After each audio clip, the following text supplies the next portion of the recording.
Hi, this is Tutor Ali, and today we are on our last chapter, Project Stakeholder Management. This is from the Project Stakeholder Management knowledge area. The last chapter which we did before this one was the Project Procurement Management knowledge area.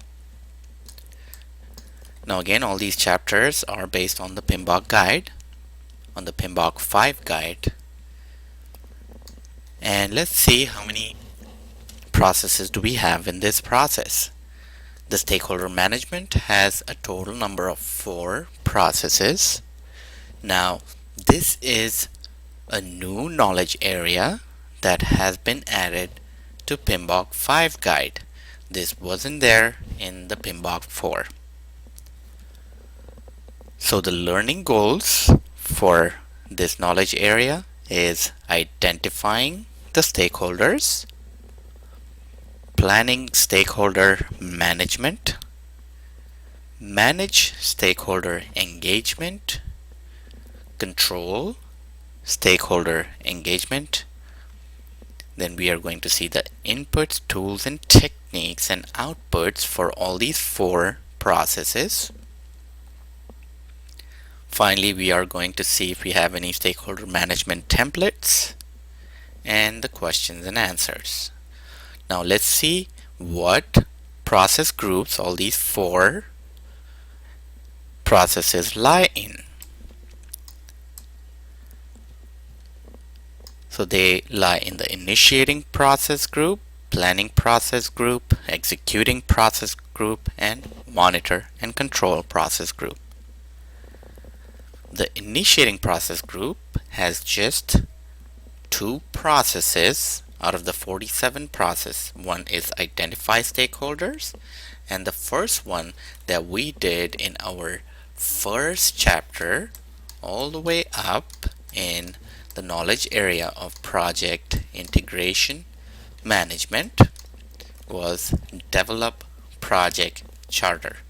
So again, in the initiating process group we have only 2 processes, which is develop project charter and identify stakeholders.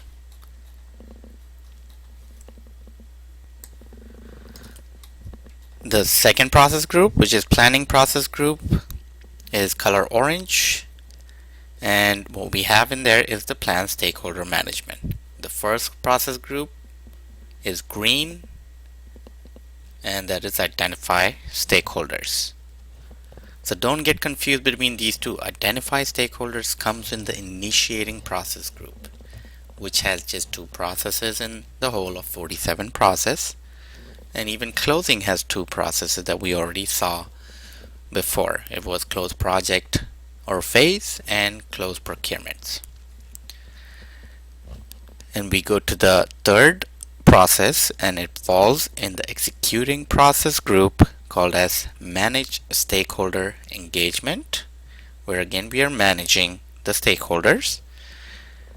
And the fourth process lies in the monitor and control process group, where we control stakeholder engagement. Now let's go to the first one, which is identifying stakeholders.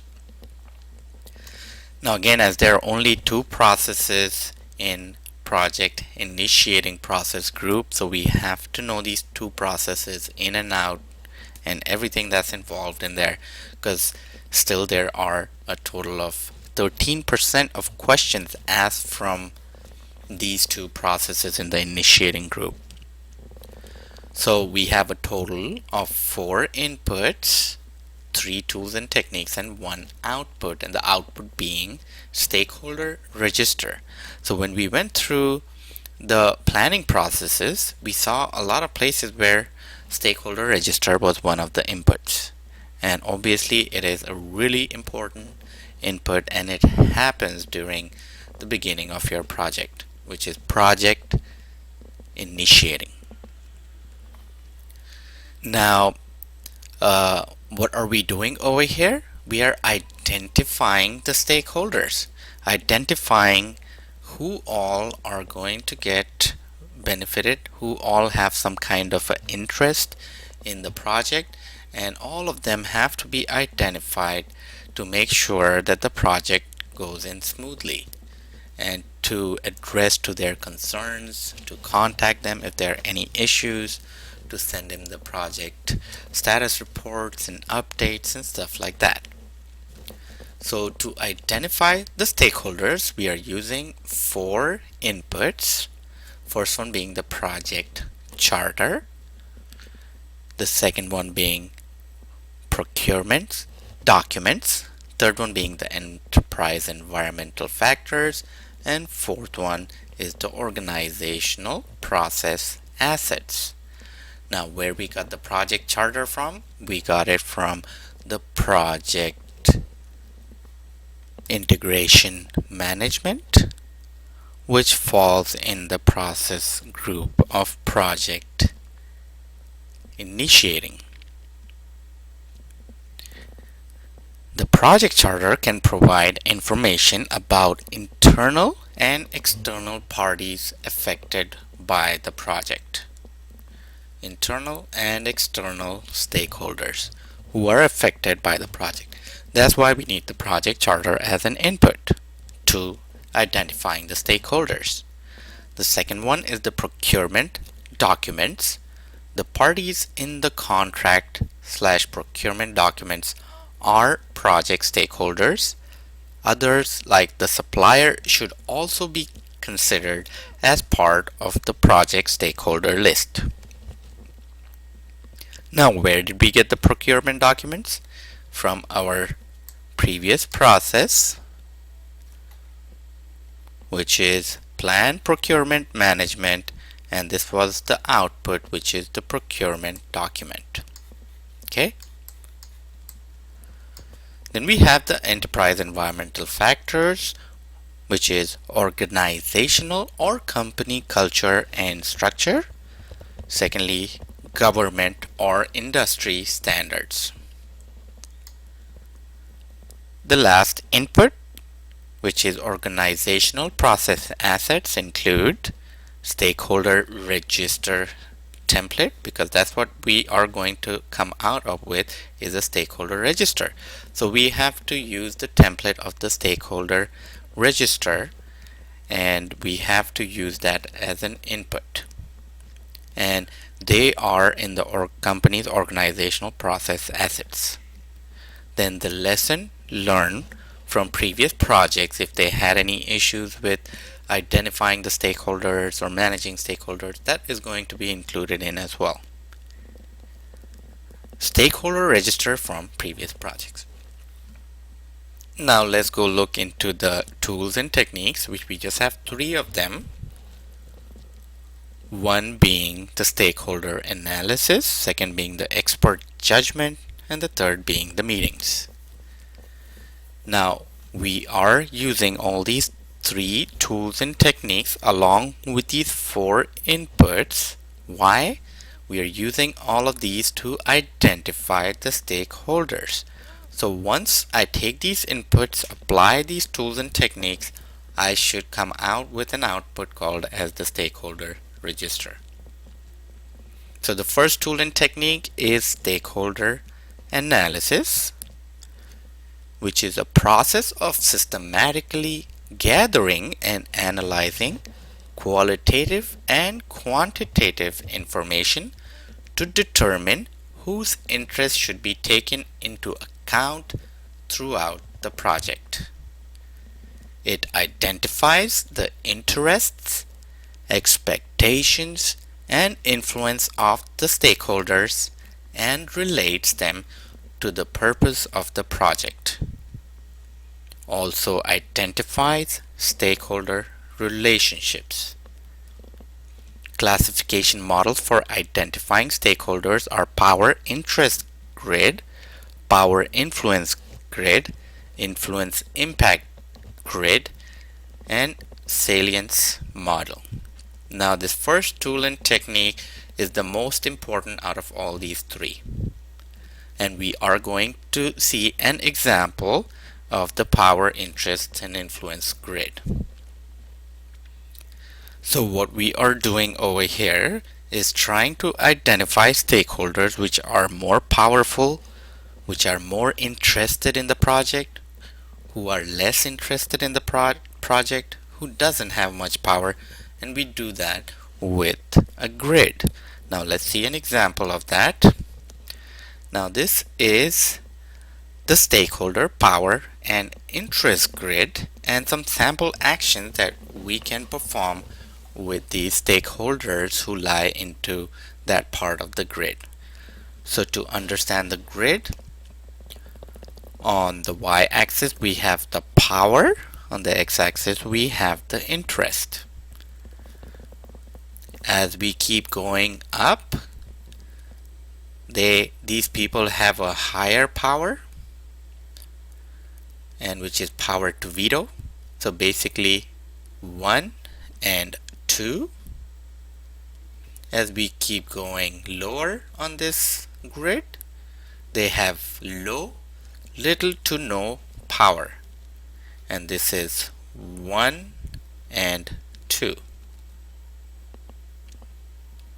And as we are going from left to right, when we go right, the interest of the stakeholders is high, and they can strongly oppose or support this project.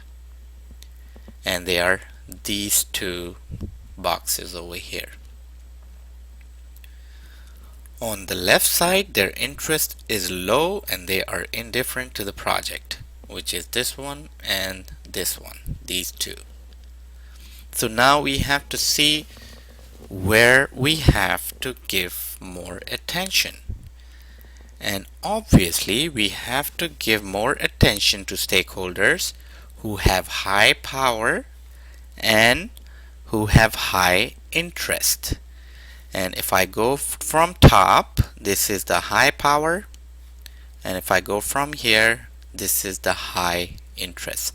So this group of stakeholders are the most important for managing, for identifying, for reporting, for anything to do with your project, and they need to be managed very, very closely. Now, what are the sample actions you are going to do to manage these stakeholders closely? You will have regular in-person interaction with the stakeholders who lie on this part of the grid, which is high power and high interest. So regular in-person interaction, example, bi-weekly or monthly status reports, lunch, formal and informal conversations, and you will cultivate interpersonal relationships with these stakeholders who lie on this part of your grid. Now let's go over here.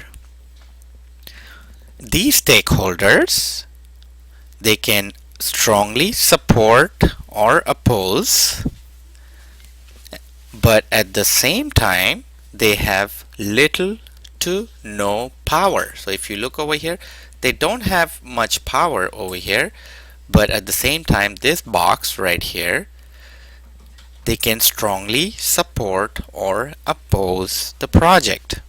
So what do we need to do with these kind of stakeholders who have high interest but little or no power? What we need to do is we need to keep them informed. That is the action that we need to do. We need to keep these stakeholders informed. So these stakeholders are a little less important than these ones that fall into this part of your grid. So how do you keep them informed? You have daily interaction. You cultivate close working relationship and always be available and supportive to them. Why you have to be supportive and available to them? Because they can strongly support and oppose the project. But again, at the same time, these stakeholders over here, they have little to no power over your project. Then we have this box over here. This box, this is where the stakeholder have low interest and they are indifferent to the project, and they have low to little or no power. This box right here. So any stakeholders that lie in this part of the grid, they require minimum effort. All we need to do is just monitor them. And what actions we need to perform is we send them emails, we send them written reports, occasional in-person contact. So this is the part of the grid which you need to manage closely. Any stakeholders falling in this grid which has high power and high interest. But on the other hand, in this one, low power and low interest, you just need to monitor them and you put in minimum effort.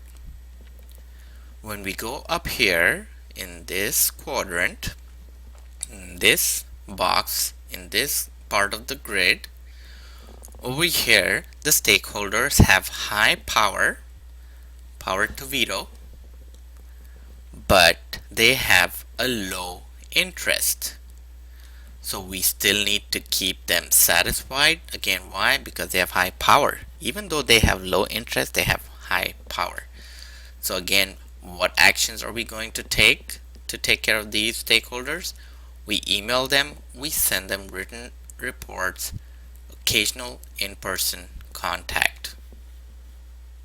So now based on this grid, you will get a few questions where they can ask you what do you need to do to stakeholders who are powerful and who have high interest in the grid or in the project. So you should know you got to manage them closely. And how you're managing them closely? These are some samples. What happens to the stakeholders who are low in power and low in interest? Then that's the minimum effort, and all you need to do is monitor them. Stakeholders with high power and low interest, you just need to keep them satisfied. Stakeholders who have high interest but low power, you have to keep them informed. So it's important to get an understanding of this grid, so that's how you would be managing the stakeholders on your project. So you make sure that you are paying attention to the stakeholders that are actively involved in the project and they have a really high power. So let's go to the second tool and technique, which is expert judgment. Again, expert judgment to identify stakeholders. And who is going to be part of the expert judgment is going to be the senior management, subject matter experts, and other units within organization. Identified key stakeholders, project managers who previously worked on project in same area, etc. The third tool and technique for identifying stakeholders is meetings, where you do profile analysis meetings, where project meeting designed to develop an understanding of major project stakeholders and used to exchange information about their roles, their interests, their knowledge, and position of the stakeholder involved in the project. And once you get into these meetings, you take note and then you identify the stakeholders, you make this grid, and that's what helps identifying them. And the only output and the most important output is the stakeholder register. Again, the stakeholder register was an input to a lot of the processes in the project planning process group. Stakeholder register, it is identify information, which is the name, organization, position, location, role in the project, contact number of the stakeholder. Assess information, which is major requirements, main expectations, potential influence in the project, phase in life cycle with most interest, stakeholder classification, which is internal, external supporter, neutral, resistor. So what class is the stakeholder in? Is he the internal stakeholder? Is he an external stakeholder? Is he supporter of this project, or is he neutral to this project, or he's the one who's the resistor who doesn't really want this project to go ahead with? So you have to identify even the stakeholder classification, and that would be part of your stakeholder register. So this gets done. The first process, which was identify stakeholders, which falls in the initiating process group. Again, that's why you have the green color. Now let's go to the next process group, which is the planning process group. And the process that falls in the planning process group is, as the name says, plan stakeholder management. Now, plan stakeholder management has a total of 4 inputs, 3 tools and techniques, and 2 outputs. The main output being stakeholder management plan, obviously, because even it goes with the name, right? Planning stakeholder management. So it should be the plan that is the main output. The second output we have is the project document updates, which is the project schedule and the stakeholder register, which we got from right here. So again, we have 4 inputs. First one is the project management plan, and we got this all the way up. If you go up in the column in the project integration management knowledge area, so we have the project management plan, which includes the life cycle selected for the project and the process that will be applied to each phase. Description: how work will be executed, how human resource requirements will be met, and how roles and responsibilities, reporting relationships, and staffing management will be addressed. How change will be monitored and controlled. Need and technique of communication with stakeholders. Then the second input is the stakeholder register. Again, we got it from the previous process as an output, which is identifying stakeholders. This provides information needed to plan appropriate way to engage stakeholders. Finally, we have the enterprise environmental factors and organizational process assets. Now again, this is the new knowledge area that has been added to PMBOK 5, so make sure you do this really well, because there might be quite a few questions based on this knowledge area. Now let's look at the 3 tools and techniques that we have, and these 3 tools and techniques are nothing new because we've already seen them before. The first one being the expert judgment to plan stakeholder management. So we need to find experts and use experts who have done this before, who are part of the team, and how we are going to manage the stakeholder management plan. The second one is the meetings. Meetings should be held with experts and team to define the required engagement levels of all stakeholders. The third tool and technique we have over here is analytical techniques, which shows the current level of stakeholders should be compared to the planned engagement levels. Stakeholder engagement throughout the life cycle of the project is critical to the project's success. Engagement level of stakeholders can be classified as unaware, resistant, neutral, supporting, leading. So you have to watch out the engagement level of these stakeholders. Again, they are similar to this, which is stakeholder classification, which is, are they neutral, are they resistor, are they supporter? So it's just in different words. You have resistant, unaware, neutral, supporting, and leading. Resistant being they're resistant to the project, they're neutral to the project. They are not too involved, not too happy, not too sad. They are okay, they're neutral. These ones are supporting, which has the most interest in the project, and some of them are leading, that will lead the project. So we have to identify the engagement level of these stakeholders using analytical techniques. So 3 tools and techniques: expert judgment, meeting, analytical techniques. Now let's go and see the only 2 outputs that we have. One is the stakeholder management plan, obviously because the process is planned stakeholder management. Now what's going to be in the stakeholder management plan?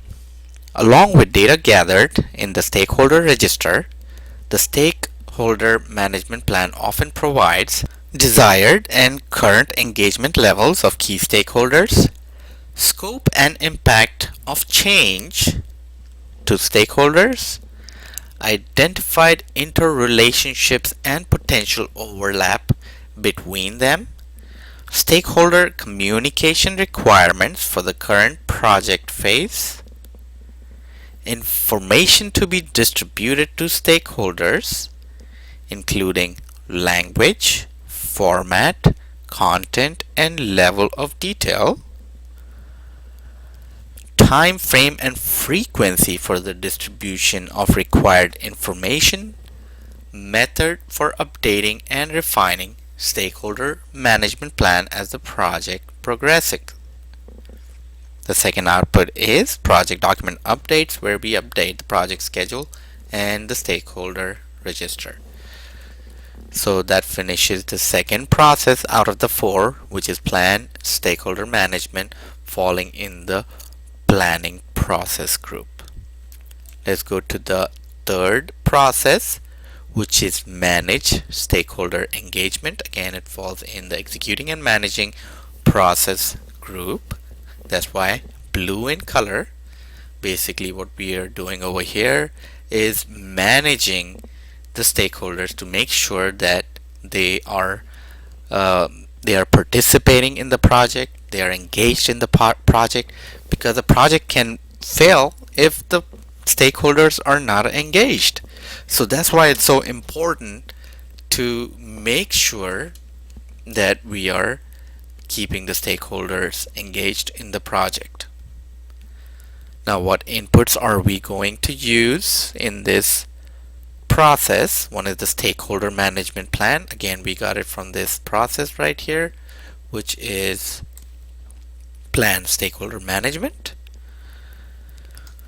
Then we have the communication management plan as to how we are going to communicate with the stakeholder, and where we got the communication management plan from, obviously from the communication management knowledge area, and this is where we got the communication management plan, which is the output of plan communication management process. Then we have the input as the change log, where any change we have to manage it. And the fourth input is organizational process assets with respect to managing stakeholder engagement, where organization communication requirements, we take that, how the organization works with the communication requirements with the stakeholders from previous projects. Issue management procedures, if there are any issues with the stakeholders, how do we manage that? What are the procedures? What are the organizational procedures? Change control procedures, if the stakeholder requests some changes to the project, what is the procedure for doing that? Then we have the historical information about previous projects with respect to managing stakeholder engagement. So to manage stakeholder engagement, we use three tools and techniques. Again, all these three tools and techniques is nothing new, and we have seen this